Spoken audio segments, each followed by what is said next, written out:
Hello students, my name is Om Saurav. Uh, I will extend my warm welcome to all of you. Today we will discuss about the important chapters. In fact, I can say that we will discuss all the chapters of class 10th biology. Basically, there are 5 chapters, and in this class, I will give you some fundamental concepts, some elementary ideas about those 5 chapters, and then we will go in depth and explore all the topics of class 10th biology. Okay, I will start. First of all, I will write down the names of all the chapters of class 10th biology. The first chapter is life process.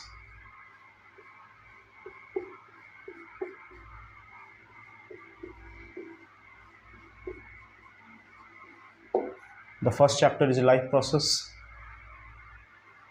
Second chapter is control and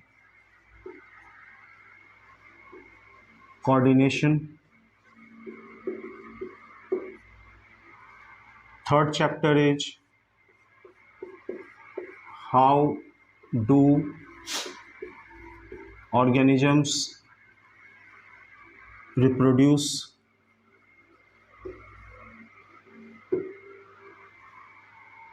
Fourth chapter is heredity and evolution. Fifth chapter is our environment. And there is a subordinate chapter associated with our environment. Name of the chapter is sustainable management of resources, in fact natural resources. All right,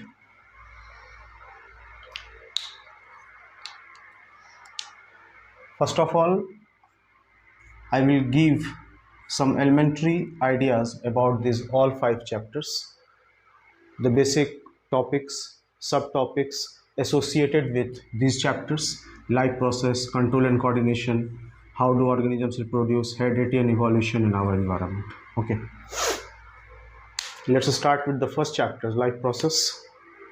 life process में basically हम लोग plants and animal, इस chapter में हम लोग plant और animal दोनों के लाइफ प्रोसेसेस के बारे में पढ़ेंगे। प्लांट की अगर बात करें तो प्लांट में न्यूट्रिशन किस तरीके से होगा, रिस्पायरेशन किस तरीके से होगा, ट्रांसपोर्टेशन किस तरीके से होगा और एक्सक्रीशन किस तरीके से होगा। ये बेसिकली 4 हमारे लाइफ प्रोसेसेस हैं। यूनिसेलुलर ऑर्गेनिजम्स की बात करें तो एक ही सेल का बना हुआ होता है और सारा जो इम्पोर्टेंट लाइफ प्रोसेसेस है या सारा जो मेटाबॉलिक एक्टिविटी है वो एक ही सेल के द्वारा परफॉर्म कर दिया जाता है।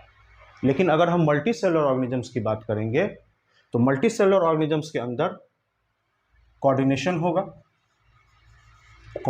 होगा एंड डिवीजन ऑफ लेबर होगा।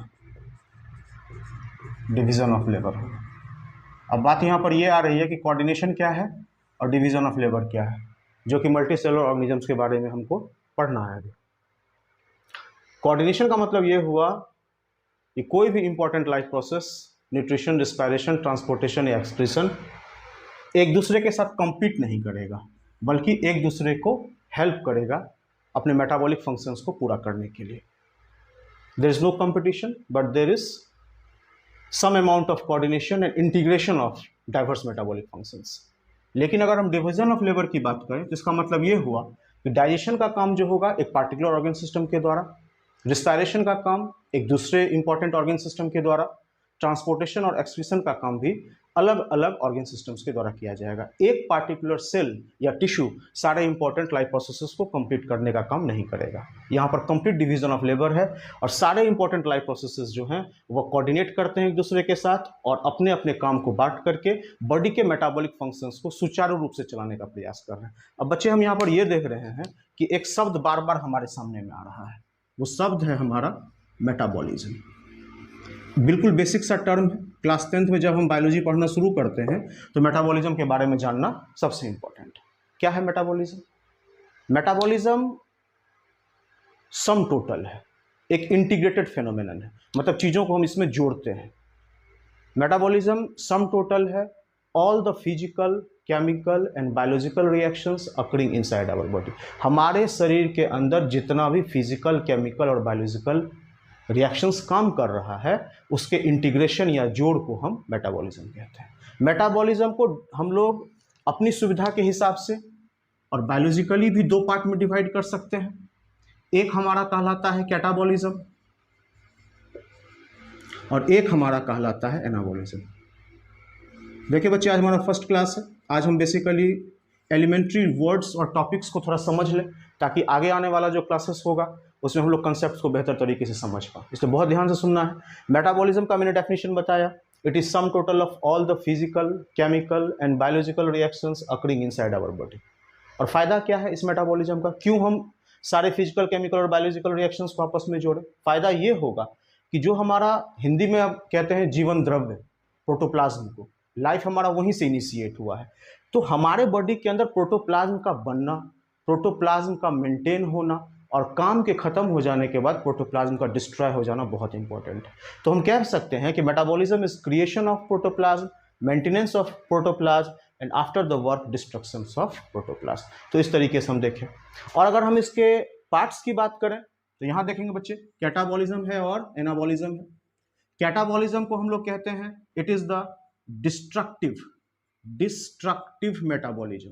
It is the destructive metabolism. Destruction का मतलब क्या होता है? विनाश, तोड़फोड़।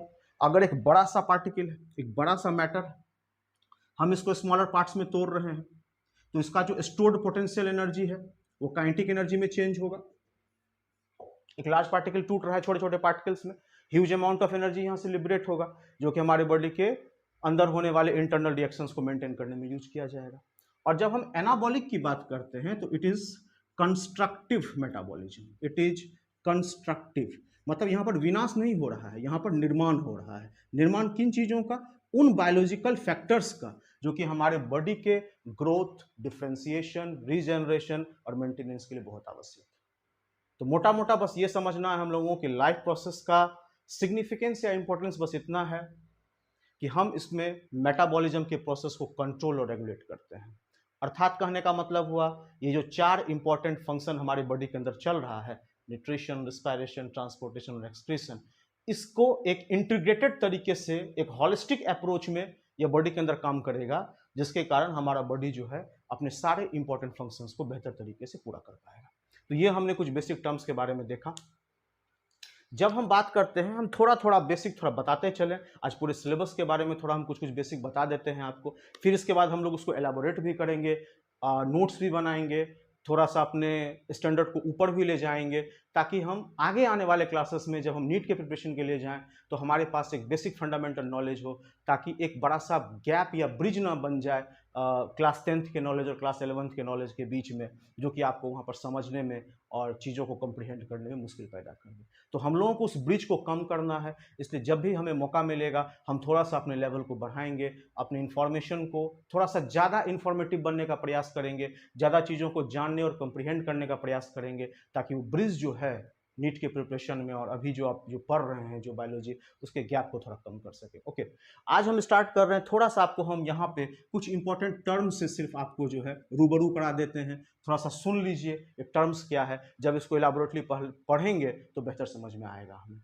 न्यूट्रिशन की बात करेंगे तो न्यूट्रिशन हमारा दो तरीके का हो सकता है। एक ऑटोट्रॉफिक न्यूट्रिशन होगा, हम बेसिक छोटे क्लासेस में पढ़ के आ रहे हैं, ये सब क्लास 8 और 7 के अंदर हमने पढ़ा है कि न्यूट्रिशन जो होता है वो दो तरीके का होता है। एक होता है हमारा ऑटोट्रॉफिक न्यूट्रिशन और दूसरा होता है हेटेरोट्रॉफिक न्यूट्रिशन। ऑटोट्रॉफिक न्यूट्रिशन का मतलब क्या हुआ? ग्रीन प्लांट्स के द्वारा जब अपना न्यूट्रिशन किया जाए then it is called autotrophic nutrition. इसमें फोटोसिंथेसिस का प्रोसेस इन्वॉल्व है। हम अगर इसको थोड़ा सा रिएक्शन के मोड में लिखें तो हम लिख सकते हैं 6CO2 plus 12H2O in the presence of sunlight. Sunlight यहां पर क्यों लिखे? बिकॉज सनलाइट के अंदर होता है PAR। PAR का मतलब क्या हुआ बच्चे?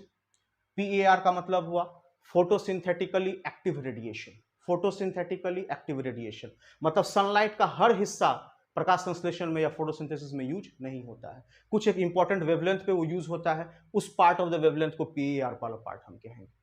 तो सनलाइट है और यहां पर मौजूद होगा क्लोरोफिल, हरित लवण हिंदी में कहते हैं इसको, हरित लवक। अब क्लोरोफिल और सनलाइट के प्रेजेंस में कार्बन डाइऑक्साइड और वाटर आपस में जुड़ रहा है और हम कार्बन डाइऑक्साइड को रिड्यूस कर दे रहे हैं ग्लूकोज के फॉर्म में C6H12O6 और यहां पर हमारा जो है वो 6 वाटर मॉलिक्यूल्स जो है वो रिलीज हो रहा है और ऑक्सीजन के साथ। तो ये प्रोसेस जो है यहां पर, ये प्रोसेस फोटोसिंथेसिस का ग्रीन प्लांट्स के द्वारा किया जा रहा है और वो अपना फूड खुद प्रिपेयर कर रहा है। आप देख सकते हैं यहां पर ग्लूकोज का निर्माण हो रहा है और इसमें किसी के ऊपर डिपेंडेंट रहने की जरूरत उसको नहीं पड़ रही है, बस सिर्फ सर्टेन फैक्टर्स को यूज कर रहा है और अपना न्यूट्रिशन जो है प्रिपेयर कर रहा है। This type of nutrition is called autotrophic nutrition.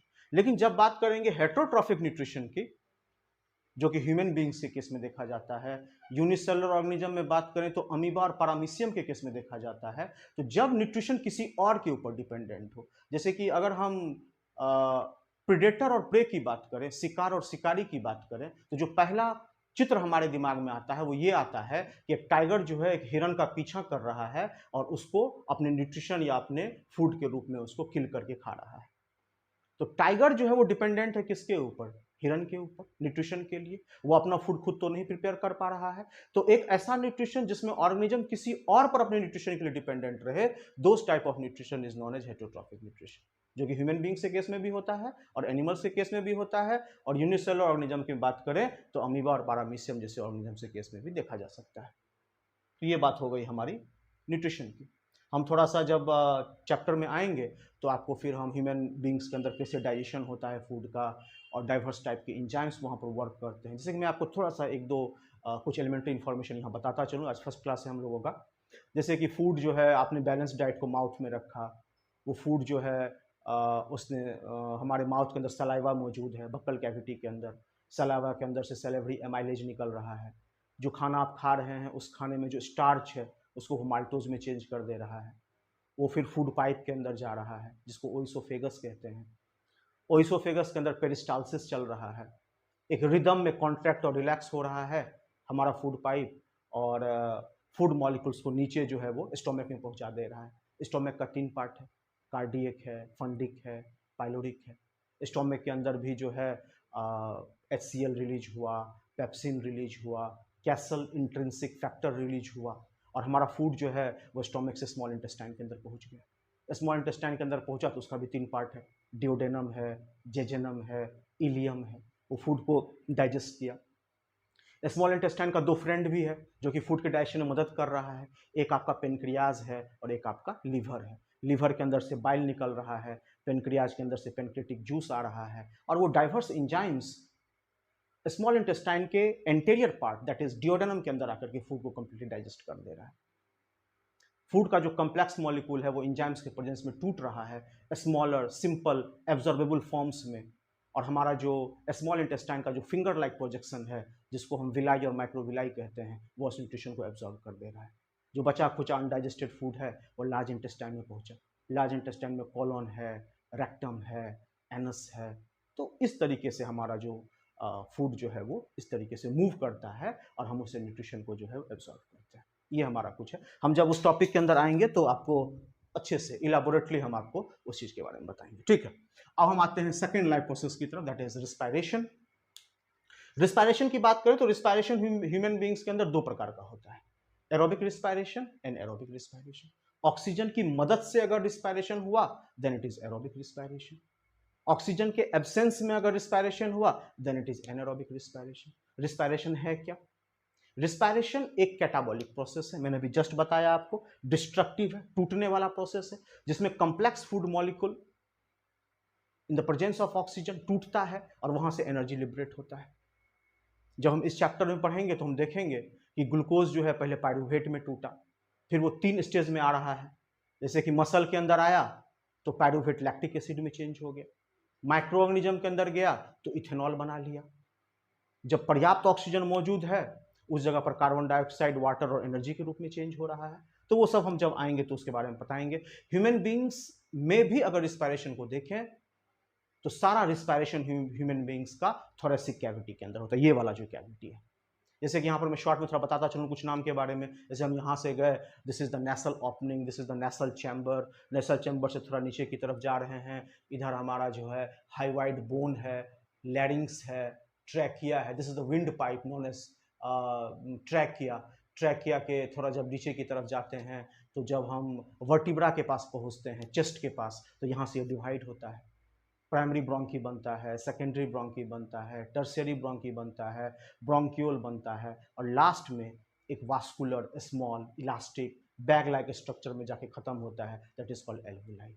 And alveoli is the main site of gases exchange, that is exchange of oxygen and carbon dioxide between environment and our body sales.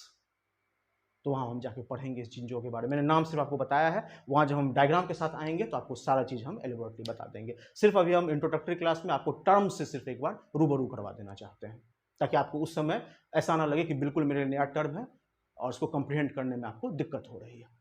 Third बात करते हैं बच्चे transportation. Transport मतलब चीज़ों को एक जगह से दूसरी जगह तक लेकर के जाना। हमारे बॉडी का जो ट्रांसपोर्टेशन मैकेनिज्म है वो हार्ट के द्वारा कंडक्ट किया जाता है। हार्ट क्या है? हार्ट एक मायोजेनिक कार्डियक सेल का बना हुआ एक स्ट्रक्चर है जो कि लंग्स के कार्डियक नॉच के अंदर पाया जाता है।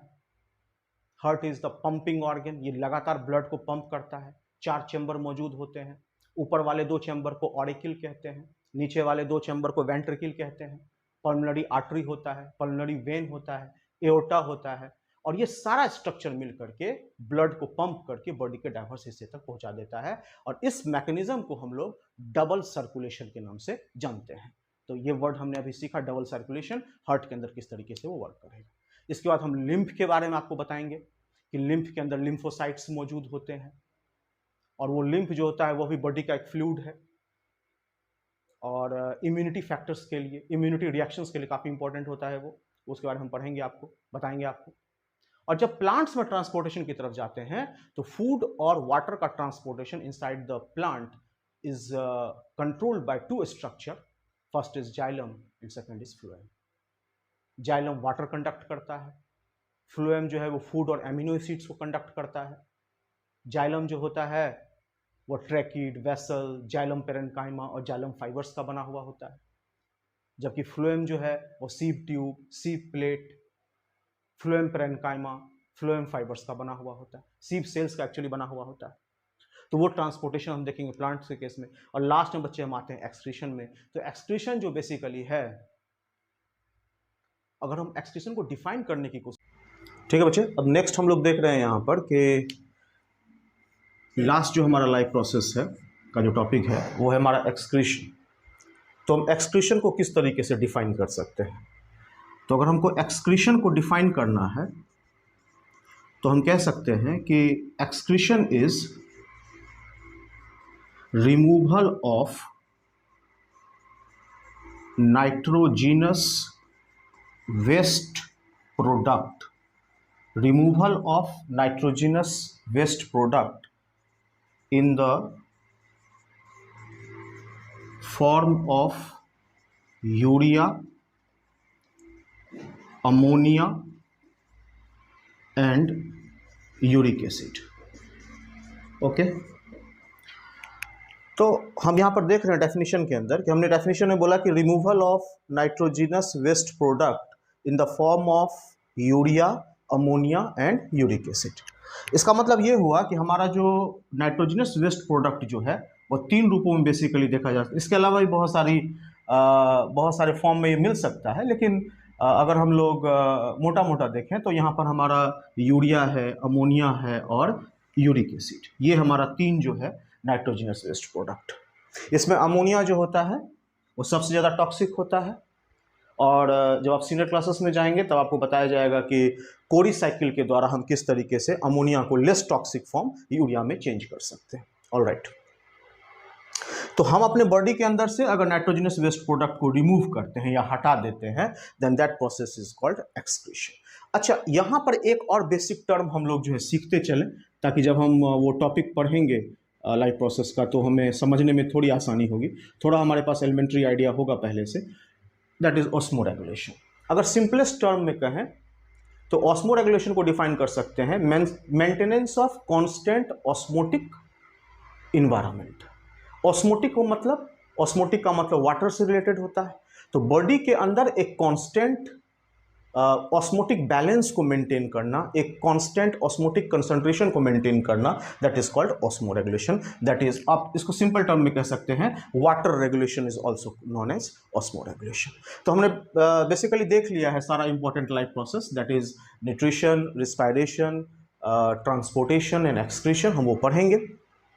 और एक्सक्रीशन अगर प्लांट्स के केस में हम देखें बच्चे, तो उनके पास कोई ऐसा कोई एज सच कोई बहुत ही सिग्निफिकेंट या बहुत ही स्पेसिफिक स्ट्रक्चर्स जो है वो मौजूद नहीं होता है। बेसिकली अपने नाइट्रोजनस वेस्ट प्रोडक्ट्स को अपने लीव्स के अंदर स्टोर करते हैं, पेरेनियल एंड बाइनियल प्लांट्स के अंदर। और जब नाइट्रोजनस वेस्ट प्रोडक्ट का स्टोरेज इन लीव्स के अंदर एंड डाइवर्स बॉडी पार्ट्स में जब बढ़ जाता है, तब वो जो है उन लीव्स को सेट ऑफ कर देते हैं या हटा देते हैं, जिस तरीके से वो अपने नाइट्रोजनस वेस्ट प्रोडक्ट को या वेस्ट या टॉक्सिक प्रोडक्ट्स को अपने बॉडी से लगातार रिमूव कर रहे हैं। तो ये हमारा जो है एक लमसम आइडिया मैंने आपको पूरा लाइफ प्रोसेस चैप्टर का दिया। अगर हम लोग इन ए बर्ड्स आई व्यू या अगर एक शॉर्ट पैरामीटर में देखें तो हम लाइफ प्रोसेस को 4 टॉपिक्स में डिवाइड कर सकते हैं, nutrition, respiration, transportation and excretion. इसको हम लोग प्लांट के केस में भी अलग से देखेंगे, एनिमल के केस में भी अलग से देखेंगे, और इस पूरे टॉपिक को बहुत अच्छे से हम लोग प्रिपेयर करेंगे। ठीक है, तो फर्स्ट हमारा चैप्टर डिस्कस्ड हो चुका है।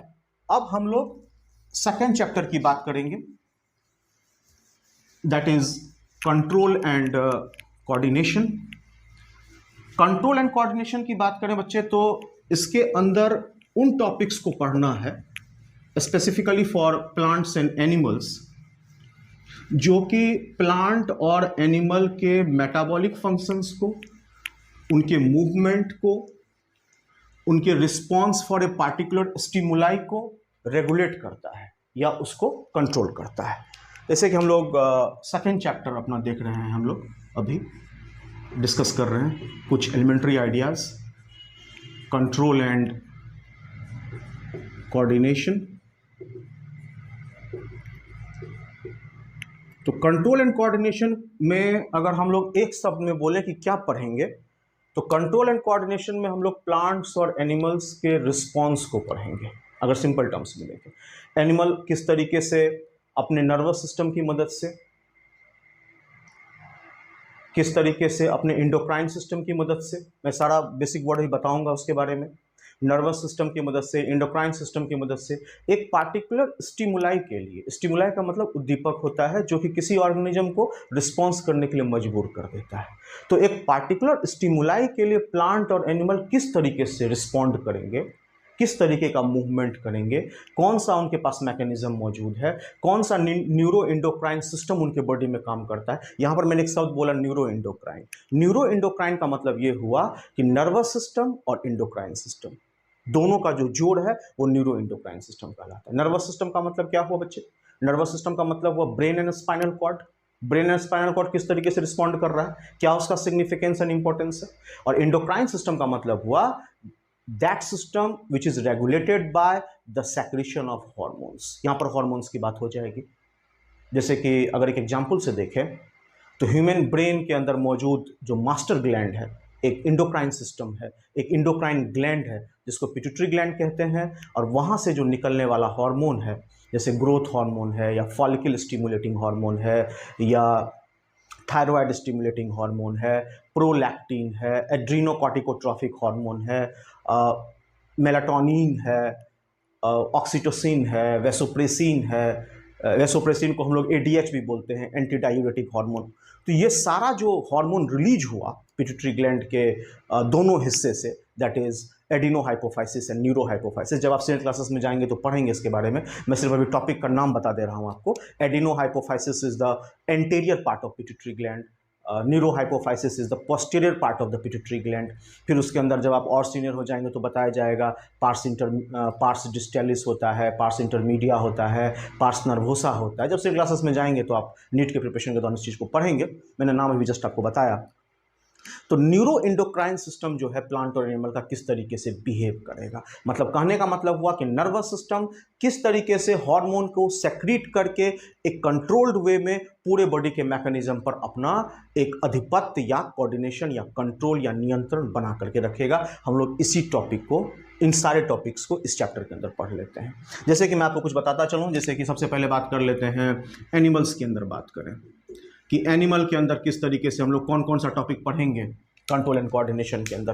तो सबसे पहले हम लोग पढ़ेंगे ह्यूमन ब्रेन के बारे में, ह्यूमन ब्रेन के बारे में पढ़ेंगे। काफ़ी इंटरेस्टिंग सा टॉपिक है ह्यूमन ब्रेन। ह्यूमन ब्रेन हम जानते हैं कि हमारे बॉडी के ऑलमोस्ट सारे फंक्शंस को कंट्रोल करता है। ह्यूमन ब्रेन के पार्ट्स के बारे में पढ़ेंगे, कितने पार्ट का होता है हमारा ह्यूमन ब्रेन। जैसे कि हम थोड़ा बता दें यहाँ पे, जैसे फोर ब्रेन होता है, आगे वाला हिस्सा है, मिड ब्रेन है, बीच वाला हिस्सा है, हाइंड ब्रेन है, पीछे वाला हिस्सा है, हाइंड ब्रेन है,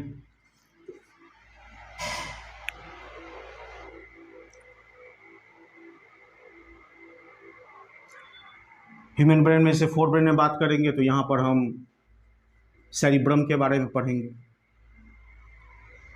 यहाँ पर हम सेरिब्रल हेमिस्फीयर के बारे में पढ़ेंगे, क्या होता है सेरिब्रल हेमिस्फीयर। यहाँ पर हम कॉर्पस कैलोसम के बारे में पढ़ेंगे। कॉर्पस कैलोसम जो है वो किस तरीके से डाइवर्स ह्यूमन ब्रेन के पार्ट्स को कंजॉइंट करने में मदद कर रहा है। मिड ब्रेन की बात करें तो यहाँ पर हम कॉर्पोरा क्वाड्रिजेमिना के बारे में पढ़ेंगे। देखने और सुनने वाला जो हमारा फंक्शन है वो किस तरीके से कॉर्पोरा क्वाड्रिजेमिना और जो हमारे वहाँ पे लोब्स हैं उसके द्वारा कंट्रोल होता है।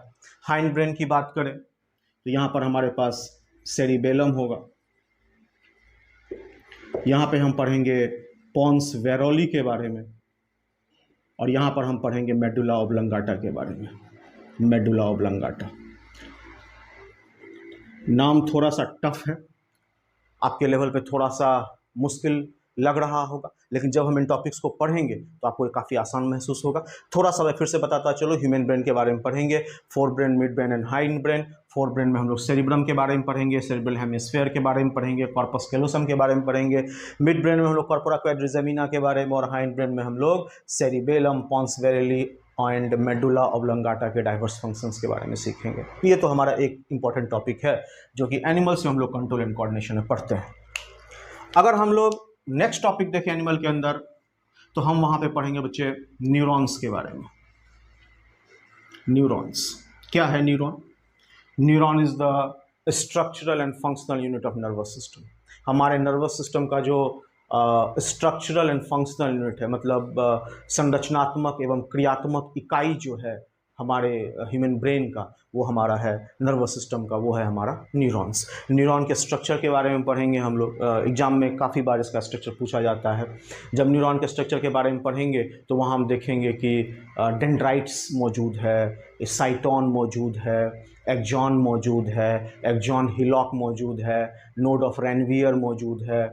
न्यूरोट्रांसमीटर्स के बारे में आपको थोड़ा सा बताएंगे कि किस तरीके से दो न्यूरॉन आपस में जो गैप होता है दोनों के बीच में, जिस गैप को हम साइनेप्टिक क्लेफ्ट के नाम से जानते हैं, उस क्लेफ्ट को किस तरीके से न्यूरोट्रांसमीटर जैसे कि एसिटाइल कोलिन, जैसे कि डोपामाइन, उसको किस तरीके से भर के उस गैप को फिल करके एक न्यूरॉन से अपने नर्व इम्पल्स को नेक्स्ट न्यूरॉन तक पहुंचाता है। तो वो सारा हम लोग जब न्यूरॉन के टॉपिक को पढ़ेंगे तो वहाँ हम लोग उसके बारे में जानेंगे।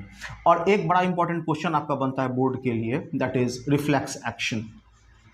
तो रिफ्लेक्स एक्शन भी जो है हम लोग इसमें डिस्कस करेंगे। रिफ्लेक्स एक्शन जब हम लोग पढ़ेंगे बच्चे तो वहाँ पे हम आपको बताएंगे कि सेंसरी न्यूरॉन क्या होता है, एंड मोटर न्यूरॉन क्या होता है और वो किस तरीके से स्पाइनल कोड या ब्रेन के अंदर जा करके इंस्टेंटेनियस एक रिएक्शन क्रिएट करता है, एक रिस्पॉन्स क्रिएट करता है। तो उसका जो पूरा जो एक रूट मैप है कि किस तरीके से एक पार्टिकुलर स्टिमुला या नर्व इम्पल्स को लेकर के सेंसरी न्यूरॉन चला है और वो किस तरीके से वाइट एंड ग्रे मैटर के अंदर पहुंचा है नर्वस सिस्टम के, और वहाँ पे जाके उस मैसेज को एनालाइज किया गया है और फिर हमारे स्केलेटल मस्कुलेचर दैट इज़ हमारे मसल्स को, हाथ और पाँव को किस तरीके से मोटर न्यूरॉन के द्वारा जो है आदेश मिल रहा है और उस पार्टिकुलर फंक्शन को पूरा कर रहा है। तो वो हम लोग रिफ्लेक्स सेक्शन के अंदर बहुत अच्छे तरीके से हम लोग डिस्कस कर लेंगे, ठीक है। और अगर हम लोग बात करें, ये तो हमारा एनुअल वाला सेक्शन हो गया है, और अगर हम लोग प्लांट्स वाले सेक्शन की बात करें, प्लांट सेक्शन की बात करें तो कंट्रोल एंड कोऑर्डिनेशन में प्लांट सेक्शन में क्या क्या हम लोगों को पढ़ना है। प्लांट सेक्शन में हम लोगों को पढ़ना है ट्रॉफिक मूवमेंट के बारे में। हम पढ़ेंगे इसमें ट्रॉफिक मूवमेंट के बारे में। ट्रॉफिक मूवमेंट किसे कहते हैं, व्हाट इज ट्रॉफिक मूवमेंट, ये हम लोग वहाँ पे देखेंगे। जैसे कि हम लोग पढ़ेंगे इसके अंदर हाइड्रोट्रोपिज्म क्या होता है, हाइड्रोट्रोपिज्म क्या होता है, जियोट्रोपिज्म क्या होता है,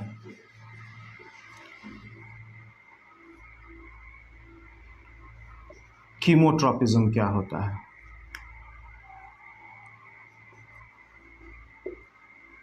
फोटोट्रोपिज्म क्या होता है, फोटोट्रोपिज्म क्या होता है। तो ये सारा हम लोग जो है पढ़ेंगे।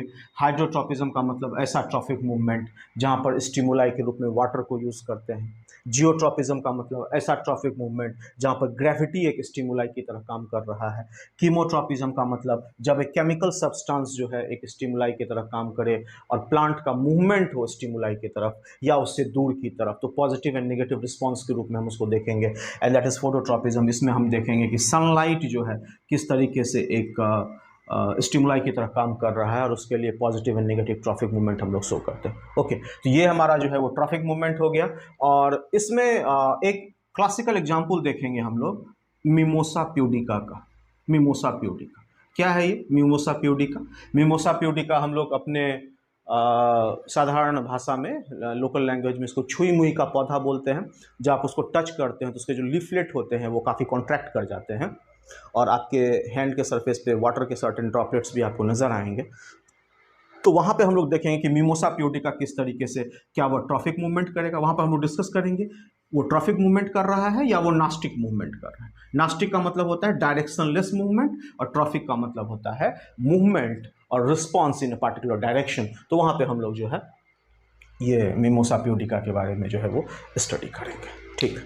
तो ये तो हमारा हो गया ट्रॉफिक मूवमेंट, और मैंने टाइप्स आपको बताया। एनिमल में हमने ह्यूमन ब्रेन के पार्ट्स के बारे में बताया, मैंने आपको बताया कि न्यूरॉन हमको पढ़ना है। इसके बाद हम देखते हैं यहाँ पर रिफ्लेक्स एक्शन के बारे में हम लोग देख रहे हैं। इसके अलावा जो है जो हमारा लास्ट टॉपिक होगा इस चैप्टर का, उसमें हम लोग क्लास 8 में आपने पढ़ा हुआ है डाइवर्स इंडोक्राइन ग्लैंड्स के बारे में, हार्मोन्स क्या होता है, किस तरीके से वर्क करता है। जैसे कि हम आपको बता दें यहाँ पे कि लास्ट टॉपिक को हम लोग न्यूरो इंडोक्राइन सिस्टम कह सकते हैं। इसके बारे में हम पढ़ते हैं, न्यूरो इंडोक्राइन सिस्टम के बारे में। यहाँ पे हम सबसे पहले जानेंगे कि ग्लैंड्स कितने प्रकार के होते हैं। तो जैसे हम आपको बताएंगे जो फर्स्ट टाइप का ग्लैंड है वह कहलाता है इंडोक्राइन ग्लैंड। इंडोक्राइन ग्लैंड का दूसरा नाम होता है डक्टलेस ग्लैंड। इसको हम लोग डक्टलेस ग्लैंड के नाम से भी जानते हैं। जैसे कि इसका एग्जाम्पल हो जाएगा pituitary gland. Pituitary gland is a ductless gland. इसका मतलब क्या हुआ कि इंडोक्राइन ग्लैंड ऐसा ग्लैंड है जो कि अपने सेक्रेशंस को किसी पार्टिकुलर सिस्टम की मदद से नहीं भेजता है टारगेट तक, वह ब्लड फ्लो में डाल देता है अपने स्टेरॉइड्स को या केमिकल फैक्टर्स को, और वो टारगेट साइट तक जा करके जो भी मेटाबॉलिक फंक्शंस को पूरा करना होता है उसको वो पूरा कर सकते हैं। और अगर हम लोग बात करें नेक्स्ट की, दैट इज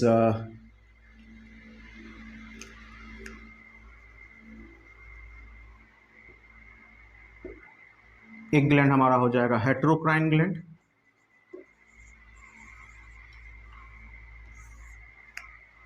और एक हमारा हो जाएगा एक्सोक्राइन ग्लैंड। एक्सोक्राइन ग्लैंड किसको बोलेंगे? एक्सोक्राइन ग्लैंड ऐसे ग्लैंड को बोलेंगे जिनके पास डक्ट मौजूद है, डक्ट के मदद से वह जहां पे डेवलपमेंट हुआ उस पार्टिकुलर हार्मोन का, वहां से वो टारगेट साइट, ये हो गया point of origin, point of origin, और ये हो गया टारगेट साइट, टारगेट साइट। तो पॉइंट ऑफ ओरिजिन से निकल के टारगेट साइट तक जाने के लिए इसके पास एक माध्यम या डक्ट का सिस्टम मौजूद होता है, that is called exocrine gland. इसका एग्जांपल हो जाएगा स्वेट, पसीना and sebaceous, sweat and sebaceous gland. और हेट्रोग्लैंड ऐसे ग्लैंड को बोलते हैं जिनके पास इंडोक्राइन एक्टिविटी भी होती है और एक्सोक्राइन एक्टिविटी भी होती है। जैसे कि एक क्लासिकल एग्जांपल इसका है pancreas. Pancreas is a heterocrine gland because जब यह इंडोक्राइन ग्लैंड की तरफ वर्क करता है तब यह इंसुलिन और ग्लूकाजोन को सेक्रेट करता है, और जब यह एक्सोक्राइन की तरफ वर्क करता है तब यह पेनक्रियाटिक जूस को सेक्रेट करता है स्मॉल इंटेस्टाइन के अंदर, जहां पर वो फूड को डाइजेस्ट करने में मदद कर रहा है। तो ये हमारा जो हो गया न्यूरो एंडोक्राइन सिस्टम की हमारी बात हो गई। अब जब हम लोग न्यूरो एंडोक्राइन सिस्टम के बारे में पढ़ेंगे तो वहां पे हम कुछ इंपॉर्टेंट ग्लैंड्स के बारे में पढ़ेंगे और उनसे निकलने वाले हार्मोन्स के बारे में पढ़ेंगे, और उन हार्मोन्स का क्या इंपॉर्टेंस है इन चीज़ों के बारे में पढ़ेंगे। जैसे कि सबसे पहले हम स्टार्ट करेंगे, जब हम पढ़ाना आपको तो आपको सबसे पहले बताएंगे हाइपोथैलेमस के बारे में। हाइपोथैलेमस क्या है, यहाँ से क्या क्या चीज़ें स्रावित होती हैं। जैसे यहाँ से GnRH भी निकलता है, मैं बताऊँगा वहाँ पे आपको इन डेप्थ जा करके, इसको अच्छे से एक्सप्लोर कर लेंगे हम लोग। और सोमैटोस्टैटिन भी निकलता है, सोमैटोस्टैटिन भी निकलता है। दूसरा हम लोग पढ़ेंगे इस टॉपिक में पिट्यूटरी ग्लैंड के बारे में। पिट्यूटरी ग्लैंड को हम लोग master gland of the body भी बोलते हैं। यहाँ से बहुत सारे इंपॉर्टेंट हार्मोन्स निकल रहे हैं, जैसे यहाँ से ग्रोथ हार्मोन भी निकलेगा, फॉलिकल स्टिमुलेटिंग हार्मोन भी निकलेगा, थायराइड स्टिमुलेटिंग हार्मोन भी निकलेगा, यहाँ से प्रोलैक्टिन भी निकलेगा, यहाँ से मेलाटोनिन भी निकलेगा, यहाँ से ऑक्सीटोसिन भी निकलेगा, यहाँ से वैसोप्रेसिन भी निकलेगा। तो ये सारे जो इंपॉर्टेंट हार्मोन्स हैं वो पिट्यूटरी ग्लैंड से निकलेंगे। तीसरा देखते हैं कि एग्जाम्पल और, जैसे थायराइड की बात कर लेते हैं जरा। थायराइड ग्लैंड, थायराइड ग्लैंड जो है वो हमारे ट्रैकिया के पास पाया जाता है, विंड पाइप के आसपास पाया जाता है, पेयर्स में होता है, और यहाँ से जो निकलने वाला हार्मोन है वो हमारा थायरॉक्सिन हार्मोन कहलाता है। एक और देखते हैं, जैसे पीनियल ग्लैंड की बात करें। पीनियल ग्लैंड क्या है, पीनियल ग्लैंड भी हमारे ब्रेन के अंदर मौजूद होता है, और यहाँ से निकलने वाला हार्मोन जो है वह हमारे बॉडी के किर्केडियन रिदम को, या 24 आवर स्लीप वेक साइकिल, कब सोना है कब जगना है, तो एक तरीके से कह सकते हैं कि pineal gland is the biological clock of our body, और उससे निकलने वाला जो हमारा हार्मोन है मेलाटोनिन, या हमारे बॉडी के किर्केडियन रिदम्स को, किर्केडियन रिदम का मतलब हुआ वो हमारे बॉडी के एक अलार्म वॉच की तरह जो है वर्क करता है। इसके बाद अगर हम लोग देखें तो थाइमस ग्लैंड की बात कर सकते हैं। थाइमस ग्लैंड, थाइमस ग्लैंड से निकलने वाला हार्मोन हमारा जो है वह थाइमोसिन कहलाएगा, और यह हमारे बॉडी में डिजीज से लड़ने की क्षमता प्रोवाइड करता है, दैट इज़ वो हमारे बॉडी के इम्यूनिटी को जो है वो मजबूत करने का काम करता है। तो मैंने एक बार एक पूरा सिनॉप्सिस जो है कंट्रोल एंड कोऑर्डिनेशन चैप्टर का आपको पूरा दे दिया है, सारा इंपॉर्टेंट टॉपिक मैंने लिख दिया, निकलने वाले हार्मोन्स का नाम मैंने आपको बता दिया है। जब हम लोग इन टॉपिक्स को बेहतर और ब्रॉडली जब डिस्कस करेंगे तो इसको और हम लोग अच्छे तरीके से समझेंगे। ओके, तो ये हमारा सेकेंड चैप्टर जो है वो इस तरीके से मैंने आपको सारा कुछ एलिमेंट्री वर्ड्स के बारे में और कुछ एलिमेंट्री कंसेप्ट मैंने आपको बताया है। अब जो है हम लोग थर्ड चैप्टर की तरफ मूव करेंगे। थर्ड चैप्टर जो हमारा है वो है how do organisms reproduce. Class 12th में जब आप जाएंगे तो वहाँ पे रिप्रोडक्शन चैप्टर के अंदर आप इन सारे टॉपिक्स को और ब्रॉडली जो है और डेप्थली जाके पढ़ेंगे। यहाँ पर जो है हम कुछ एलिमेंट्री आइडिया जो है, ये हमारा थर्ड चैप्टर जो है क्लास 10th का, that is how do organisms reproduce, मतलब इस चैप्टर के अंदर हम लोग रिप्रोडक्शन के बारे में पढ़ेंगे, टाइप्स ऑफ रिप्रोडक्शन, प्लांट्स के अंदर रिप्रोडक्शन, एनिमल्स के अंदर रिप्रोडक्शन किस तरीके से होता है, वो सब हम लोग पढ़ेंगे यहाँ पे। जैसे कि जब ये टॉपिक पढ़ाना आपको शुरू करेंगे तो सबसे पहले हम आपको जो टर्म बताएंगे वो टर्म बताएंगे वेरिएशन के बारे में। वेरिएशन क्या होता है, वेरिएशन, और ये वेरिएशन आगे चल करके किस तरीके से स्पेसिएशन में चेंज हो जाएगा। वेरिएशन का मतलब क्या हुआ? वेरिएशन का मतलब हुआ the amount by which we are different from our parents, जिस मात्रा में हम अपने माता पिता से अलग होते हैं, जो कि क्रॉसिंग ओवर नाम के प्रोसेस के कारण होता है। जब सीनियर क्लासेस में जाएंगे तो पढ़ेंगे इसके बारे में। Crossing over during the cell division वो किया जाता है। तो जो चेंज आया हमारे के अंदर, और वो जो चेंज जब एक्यूमुलेट करेगा तो आगे चल करके हम एक नए स्पीसीज के रूप में चेंज हो जाएंगे, and that process is called speciation. तो वेरिएशन किस तरीके से स्पेसिएशन को में लीड हो जाएगा, वो चीज हम लोग सबसे पहले इसके अंदर पढ़ेंगे। इसके बाद हम लोग रिप्रोडक्शन के टाइप्स के बारे में पढ़ेंगे। तो हम जानते हैं कि 2 टाइप्स ऑफ रिप्रोडक्शन होता है। एक रिप्रोडक्शन जो है वह कहलाता है एसेक्सुअल रिप्रोडक्शन, और दूसरा हमारा कहलाता है सेक्सुअल रिप्रोडक्शन। जब बात करेंगे एसेक्सुअल रिप्रोडक्शन की तो इसका दूसरा नाम होता है सोमैटोजेनिक वेरिएशन। इसका मतलब यह हुआ कि यहां पर सोमैटिक सेल्स इन्वॉल्व हैं, जर्म सेल्स इन्वॉल्व नहीं है, सिर्फ सोमैटिक सेल्स यहां पर इन्वॉल्व होंगे। और जब सेक्सुअल रिप्रोडक्शन की बात करेंगे तो इसको बोलते हैं जर्मिनल वेरिएशन, मतलब यहां पर जो है आपका जर्म सेल्स या ऐसा सेल जो कि आपके रिप्रोडक्टिव स्ट्रक्चर के साथ एसोसिएटेड है वो यहां पर फंक्शन करेगा। एसेक्सुअल रिप्रोडक्शन जो होता है वह यूनिपेरेंटल होता है, मतलब इसमें जो है सिर्फ एक ही पेरेंट जो है वो इन्वॉल्व होंगे, जबकि सेक्सुअल रिप्रोडक्शन जो होता है वह बाई पेरेंटल होता है। तो जो लोअर ऑर्गेनिजम्स हैं जैसे अमीबा है, पैरामीशियम है, यूग्लिना है, जो लोअर इन्वर्टिब्रेट्स हैं वहाँ पर जनरली आपको एसेक्सुअल रिप्रोडक्शन नजर आएगा, और जो वेल डेवलप्ड एडवांस्ड जो है वर्टिब्रेट्स हैं या फिर जो एडवांस इंडिविजुअल्स हैं वहाँ पर आपको जनरली सेक्सुअल रिप्रोडक्शन नजर आएगा। इसमें एक्सेप्शंस भी हैं लेकिन जनरली हम इस तरीके से इसको देख सकते हैं। एसेक्सुअल रिप्रोडक्शन जब पढ़ेंगे हम लोग तो वहाँ पर कुछ इंपॉर्टेंट टॉपिक्स आपको बताएंगे, जैसे हम आपको बताएंगे बाइनरी फिजन के बारे में। ध्यान से सुनना है, क्या क्या पढ़ना है ये पहले जान लीजिए। बाइनरी फिजन के बारे में बताएंगे हम आपको बताएंगे रीजेनरेशन के बारे में, हम आपको बताएंगे फ्रेगमेंटेशन के बारे में, पढ़ाएंगे। हम आपको बर्डिंग के बारे में बताएंगे, हम आपको स्पोर फॉर्मेशन के बारे में बताएंगे, क्या होता है ये सब स्पोर फॉर्मेशन, और सबसे लास्ट में हम आपको वेजिटेटिव प्रोपेगेशन के बारे में पढ़ाएंगे। वेजिटेटिव प्रोपेगेशन ये सारा जो है एसेक्सुअल रिप्रोडक्शन का टाइप्स है। Binary fission, regeneration, fragmentation, budding, spore formation and vegetative propagation, ये सारा जो है एसेक्सुअल रिप्रोडक्शन का जो है वो टाइप्स है। हम सब इस 6 तरीके से इसको डिस्कस करने वाले हैं। तो ये कहानी हो गई एसेक्सुअल रिप्रोडक्शन की। जब बात करेंगे सेक्सुअल रिप्रोडक्शन की, जब बात करें तो वहां पे सबसे पहले हम आपको प्लांट्स में देखेंगे सेक्सुअल रिप्रोडक्शन। यहां पर हम आपको बताएंगे स्टेमेन के बारे में, यहां पर हम आपको बताएंगे पिस्टिल के बारे में। Stamen is the male part of the flower, pistil is the female part of the flower.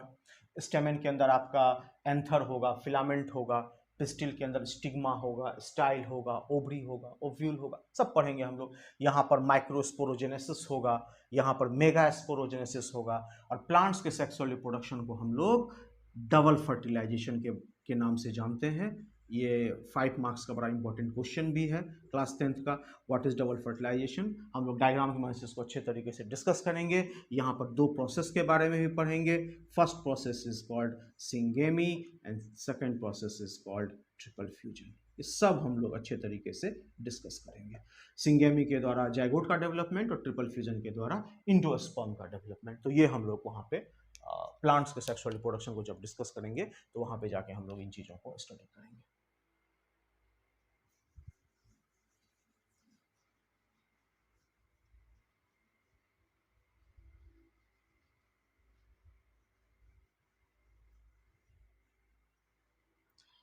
अब नेक्स्ट जो टाइप ऑफ सेक्सुअल रिप्रोडक्शन हम लोग पढ़ेंगे वो हम लोग देखेंगे ह्यूमन रिप्रोडक्शन के बारे में।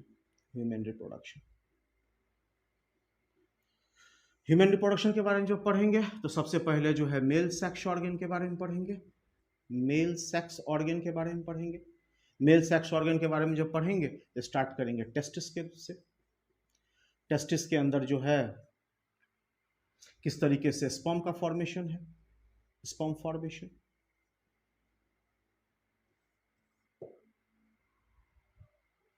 वो पढ़ेंगे। यहां पर हम पढ़ेंगे स्पर्मेटोजेनेसिस के बारे में। यहां पर हम पढ़ेंगे लेडिग सेल के बारे में। लेडिग सेल के बारे में पढ़ेंगे। लेडिग सेल से निकलने वाले टेस्टोस्टेरोन हार्मोन के बारे में भी पढ़ेंगे।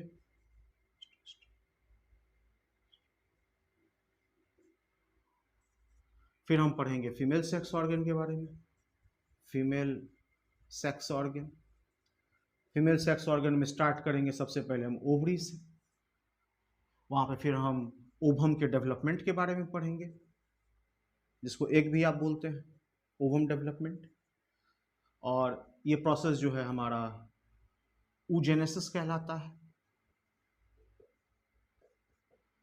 और फीमेल सेक्स ऑर्गन जब पढ़ेंगे तो फॉलिकल्स से सेक्रेटेड होने वाला हार्मोन जो हमारा है फीमेल के केस में, दैट इज एस्ट्रोजन के बारे में पढ़ेंगे। और जब हम आपको कॉर्पस ल्यूटियम के बारे में बताएंगे, जब मेंस्ट्रुअल साइकिल हम लोग डिस्कस करेंगे फीमेल सेक्स ऑर्गन के अंदर, जब हम वहाँ पे मेंस्ट्रुअल साइकिल के फेजेस के बारे में आपको बताएंगे कि मेंस्ट्रुअल फेज होता है, प्रोलिफेरेटिव फेज होता है, एंड ओव्यूलेटरी फेज होता है, और ल्यूटियल फेज होता है मेंस्ट्रुअल साइकिल का। तो जब ये आपको बताएंगे तो वहाँ पे जो हार्मोन सेक्रीट हो रहा है that is progesterone, corpus luteum से जो ये सेक्रीट होगा इसके बारे में आपको बताएंगे।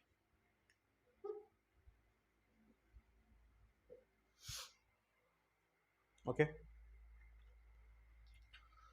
और जो लास्ट टॉपिक होगा हमारा इस चैप्टर का वो है हमारा रिप्रोडक्टिव हेल्थ। रिप्रोडक्टिव हेल्थ, जब रिप्रोडक्टिव हेल्थ को हम लोग डिस्कस करेंगे तो सबसे पहले हम देखेंगे कि एमनियोसेंटेसिस क्या होता है। एमनियोसेंटेसिस एक बायोमेडिकल प्रोसेस है जिसमें जब यंग वन जो है, एम्ब्रियो जो है, फीटस जो है, जब वो ग्रो करता है अपने मदर के वोम्ब के अंदर, तो उसके आसपास का जो एमनियोटिक फ्लूइड है उसको निकाल लिया जाता है और उसको कल्चर किया जाता है लेबोरेटरी के अंदर, ये पता लगाने के लिए कि वो जो फीटस जो है या एम्ब्रियो जो है वो किसी पार्टिकुलर क्रोमोजोमल एबनॉर्मलिटी से तो नहीं जूझ रहा है। अगर कोई क्रोमोजोमल एबनॉर्मलिटी या कोई भी जेनेटिक डिस्फंक्शन अगर नज़र आता है तो उसको ठीक करने का प्रयास किया जाता है। जैसे कि आजकल जो है बायोटेक्नोलॉजिकल प्रोसेस से, जैसे बोन मैरो ट्रांसप्लांटेशन है, जीन थेरेपी है, तो इन मैकेनिज्म से हम उसको ठीक करने का प्रयास कर सकते हैं। तो एमनियोसेंटेसिस एक्चुअली जो है वो पॉजिटिव साइड को दिखाता है कि अगर कोई क्रोमोजोमल एबनॉर्मलिटी या कोई जेनेटिक डिसऑर्डर है तो उसको वहीं पे ठीक किया जाए, लेकिन इसको मिसयूज़ किया जाता है to get the knowledge about the sex of the developing foetus. तो ये जो है फीमेल फिटिसाइड में मिसयूज़ किया जा रहा है। तो ये चीज़ हम लोग पढ़ेंगे यहाँ पे एमनियोसेंटेसिस के अंदर। और इसके बाद हम लोग पढ़ेंगे कि जो ह्यूज पॉपुलेशन एक्सप्लोजन वर्ल्ड के अंदर हो रहा है उसको कंट्रोल करने के लिए कौन कौन सा हम लोग प्रोसेस यूज कर सकते हैं। जैसे हम इसमें नेचुरल मेथड के बारे में पढ़ेंगे। जब नेचुरल मेथड के बारे में पढ़ेंगे तो हम आपको बताएंगे, थोड़ा सा टॉपिक से ऊपर जा कर के पीरियोडिक एब्सटिनेंस के बारे में बताएंगे, क्वाइटस इंटरप्टस के बारे में बताएंगे, तो वो सारा नेचुरल मेथड के अंतर्गत आ जाता है। और अगर हम लोग बैरियर मेथड के रूप में देखें कि किस तरीके से ओवम और स्पर्म के फर्टिलाइजेशन को रोका जा सकता है, तो वहाँ पे हम आपको बताएंगे मेल एंड फीमेल कॉन्डोम्स के बारे में, मैकेनिकल बैरियर के रूप में आता है, इंट्रायूटेराइन डिवाइसेस IUT के बारे में हम बताएंगे, कॉपर टी के बारे में बताएंगे, सर्टेन पिल्स के बारे में बताएंगे जो कि ओएस्ट्रोजन एंड प्रोजेस्ट्रोजन का कॉम्बिनेशन होता है और ओव्यूलेशन के प्रोसेस को रोकने का काम करता है और हार्मोनल डिसबैलेंस या इम्बैलेंस बना देता है फीमेल के बॉडी के अंदर, and the chances of implantation and the chances of fertilization, the chances of ovulation, the chances of placentation, इन सारे चांसेस को रोकता है और थोड़ा सा पॉपुलेशन को कंट्रोल करने में मदद करता है। तो ये सारा हम लोग वहाँ पे जाके पढ़ेंगे। और इसके अलावा हम लोग पढ़ेंगे एक बड़ा इंपॉर्टेंट टॉपिक है आपके बोर्ड के लिए, ट्यूबैक्टोमी के बारे में पढ़ेंगे और वेसेक्टोमी के बारे में भी पढ़ेंगे। किस तरीके से हम लोग सर्जिकल, ये दोनों जो है सर्जिकल मेथड है, इसमें फैलोपियन ट्यूब्स को कट करके बाइंड किया जाता है और इसमें जो है वास्ट डिफरेंस को कट करके बाइंड कर दिया जाता है। तो ये सारा हम लोग जो है हाउ डू ऑर्गेनिजम्स रिप्रोड्यूस में पढ़ेंगे, डायग्राम की मदद से पढ़ेंगे, चीज़ों को अच्छे तरीके से एनालाइज करेंगे, लर्न करेंगे, कंप्रीहेंड करेंगे, समझने का प्रयास करेंगे, and the topic will become very easy. हम लोग आसानी से कंट्रोल कर सकते हैं। थोड़ा सा जो है हम लोगों को बेसिक कंसेप्ट, थोड़ा सा अपने एलिमेंट्री आइडिया को थोड़ा और स्ट्रॉन्ग करने की ज़रूरत है, थोड़ा इन डेप्थ जाने की ज़रूरत है, थोड़ा सा हम लोगों को क्रैफ्ट करना है टू गेट मोर इन्फॉर्मेशन। बहुत रेस्ट्रिक्ट नहीं करना है। Education and learning should not be restricted. अगर आप उसको रेस्ट्रिक्ट करते हैं तो आपका नॉलेज भी आपका रेस्ट्रिक्टेड होगा, आप चीज़ों को बहुत अच्छे तरीके से एनालाइज और कंप्रीहेंड नहीं कर पाएंगे। सो इट्स ओके कि बहुत सारे ऐसे टर्म्स हैं जो कि क्लास 10th के बच्चों के लिए थोड़ा लगेगा कि वो आउट ऑफ द कंटेक्स्ट है, लेकिन हम प्रयास ये करें कि जो ब्रिज है हमारा 10th और 11th के बीच का, 10th और नीट के प्रिपरेशन के बीच का, उस ब्रिज को कवर करें। हम प्रयास करें कि जब हम डॉक्टर बनने का सोचते हैं तो हमारे दिमाग में ये हमेशा होना चाहिए कि at the end of the day आपको बायोलॉजी ही जा करके पढ़ना है, अपने बॉडी के बारे में ही पढ़ना है। तो उसमें जितना आप अधिक इंफॉर्मेटिव हो जाएंगे, जितना आपके पास सब्सटेंशियल अमाउंट ऑफ नॉलेज होगा, things will be quite easy for you. Okay, तो हमारा ये जो है थर्ड चैप्टर हमारा जो इस तरीके से कंप्लीट हो जाता है। मैंने आपको सारा इंपॉर्टेंट वर्ड्स और टॉपिक जो है वो बता दिया है। अब जो है हमारा फोर्थ जो टॉपिक है, फोर्थ चैप्टर जो हमारा है, एक्चुअली टॉपिक नहीं चैप्टर है हमारा फोर्थ। जो फोर्थ चैप्टर है हमारा वो है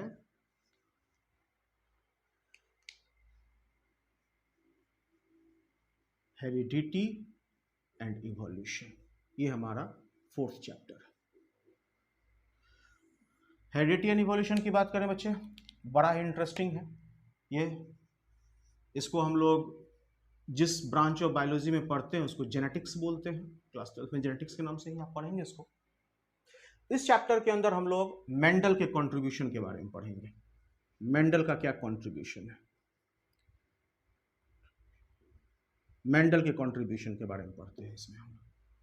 मेंडल जो है वो किस तरीके से वो एक मॉनेस्ट्री के अंदर जाकर के उन्होंने अपनी शिक्षा दीक्षा कंप्लीट की, बाद में यूनिवर्सिटी ऑफ वियना पढ़ने के लिए चले गए, फिजिक्स एंड बॉटनी की पढ़ाई की, और पाइसम सेटिवम या पी प्लांट के ऊपर जाकर के उन्होंने काफ़ी रिसर्च किया अपने ही मॉनेस्ट्री के गार्डन में जाकर के, और अपने वक्त के हिसाब से उन्होंने काफ़ी एडवांस्ड और काफ़ी जो है आप कह सकते हैं कि मैग्निफिसेंट आइडियाज़ जो है वो दिया। लेकिन for a quite some time, काफ़ी सालों तक उनके वर्क को लोगों ने रिकॉग्नाइज नहीं किया, बिल्कुल अनरिकॉग्नाइज्ड रह गया, बिकॉज उस समय वर्ल्ड जो था वो डार्विन की थ्योरी के पीछे पड़ा हुआ था। वो सबको लग रहा था कि वो जो है एक साइंटिफिक एक्सप्लोजन है डार्विन का थ्योरी। लेकिन मेंडल का जो कंट्रीब्यूशन है वो आप कह सकते हैं कि फैंटास्टिक है, मैग्निफिसेंट है, बेहतरीन है, और उन्होंने अपने वक्त के हिसाब से काफ़ी आगे की बातों को अपने विज़न के हिसाब से उन्होंने बताया था, जो कि हम आज भी यूज़ करते हैं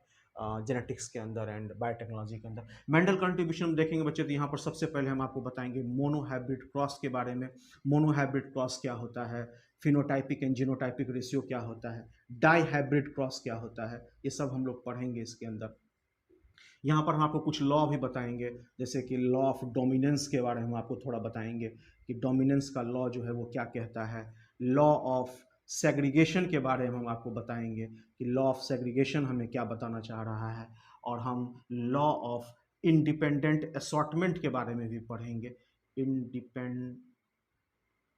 इंडिपेंडेंट असॉर्टमेंट के बारे में भी पढ़ेंगे और जानने का प्रयास करेंगे कि तीनों लॉ क्या कहता है, क्या इंपॉर्टेंस है, मोनोहाइब्रिड और डायहाइब्रिड में इसका क्या योगदान है। तो सब हम लोग मेंडल के कंट्रीब्यूशन के अंदर जाकर के पढ़ेंगे।